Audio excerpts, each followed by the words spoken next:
Sadio Mané, une reconversion indispensable en pointe pour maximiser son efficacité en sélection.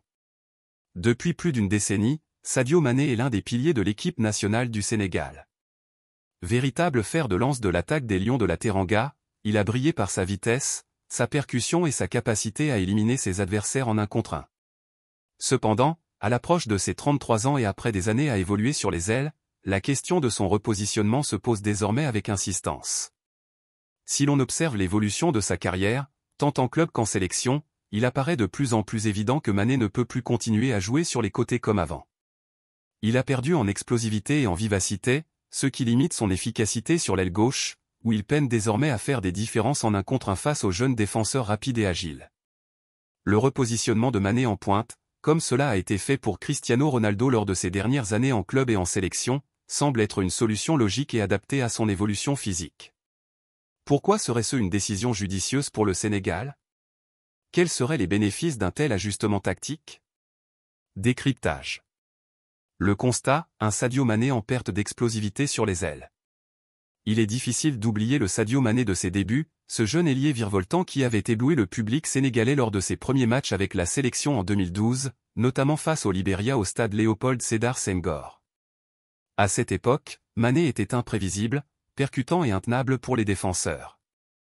Aujourd'hui, ce Mané 2025 est toujours un joueur de classe mondiale, mais il n'est plus le même sur le plan athlétique.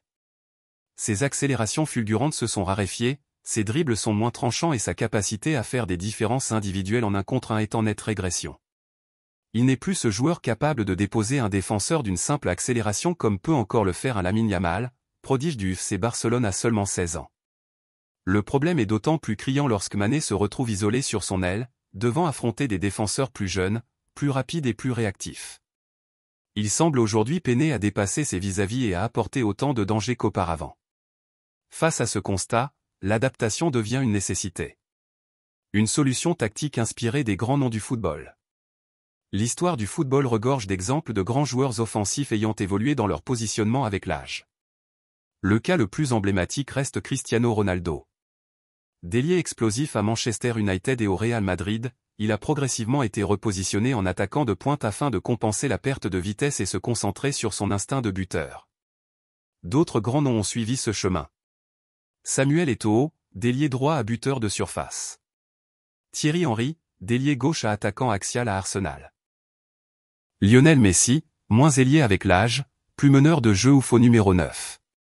Sadio Mané a toutes les qualités pour réussir cette transition vers un rôle de numéro 9. D'ailleurs, lors de sa dernière saison à Liverpool, 2021 à 2022, Jürgen Klopp avait fait ce choix tactique après l'arrivée de Luis Diaz sur l'aile gauche. Résultat? Mané avait marqué 23 buts toutes compétitions confondues, prouvant qu'il était tout aussi efficace dans l'axe. Pourquoi repositionner Sadio Mané en pointe? Un moins d'exigence physique. Le poste d'ailier demande beaucoup d'explosivité et de courses répétées. À l'âge de 32 ans, Mané ne peut plus multiplier les sprints et les efforts défensifs comme à ses débuts. Dans l'axe, il serait moins exposé aux courses latérales et pourrait se concentrer sur sa finition. Un joueur plus clinique devant le but. Si Mané a perdu en vitesse, il a gagné en maturité et en intelligence de jeu. Il sait se placer au bon endroit au bon moment, un atout essentiel pour un buteur. Il est également plus calme et précis dans ses frappes, comme en témoigne son efficacité devant le but lors de sa période à Liverpool. Une meilleure exploitation de ses qualités. Dans un rôle de faux numéro 9, Mané pourrait décrocher et combiner avec ses coéquipiers, tout en pénétrant la surface pour finir les actions. Il n'aurait plus besoin d'éliminer des adversaires sur 20 à 30 mètres, mais plutôt de trouver des espaces et de jouer en 1 ou 2 touches, ce qui convient mieux à son évolution actuelle. Donner plus de dynamisme aux ailes. En repositionnant Mané dans l'axe, cela permettrait d'aligner des ailiers plus explosifs capables de faire la différence sur les côtés. Des joueurs comme Ismaïla Sarr, Nicolas Jackson ou encore Hassan Diao pourraient profiter de leur vitesse pour étirer la défense adverse, offrant ainsi plus d'espace à Mané en pointe. Quelles alternatives pour Pape Thiaw? Le sélectionneur du Sénégal Pape Thiaw doit maintenant prendre une décision forte.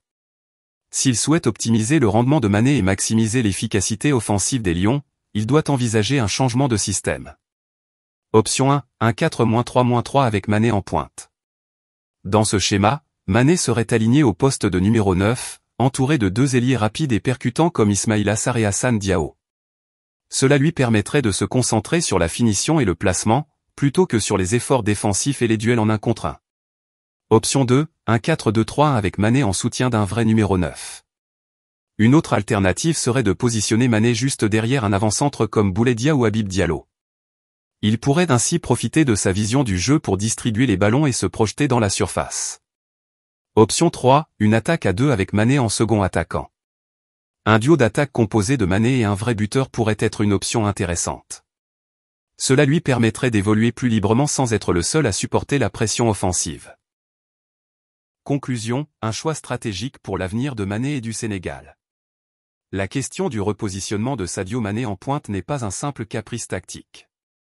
Il s'agit d'une évolution logique pour un joueur qui a perdu certaines qualités physiques mais qui possède encore un sens du but et une intelligence de jeu remarquable. Pape Thiaw doit faire un choix fort pour tirer le meilleur de Mané dans les prochaines années. Si le Sénégal veut continuer à briller sur la scène internationale, il faudra adapter son jeu et trouver la meilleure manière d'exploiter l'expérience et le talent de son capitaine. Ce repositionnement pourrait permettre aux Lions de gagner en efficacité offensive tout en offrant aux jeunes joueurs plus de responsabilités sur les ailes. C'est un ajustement qui pourrait prolonger la carrière de Mané au plus haut niveau et lui permettre de continuer à être un leader pour son pays.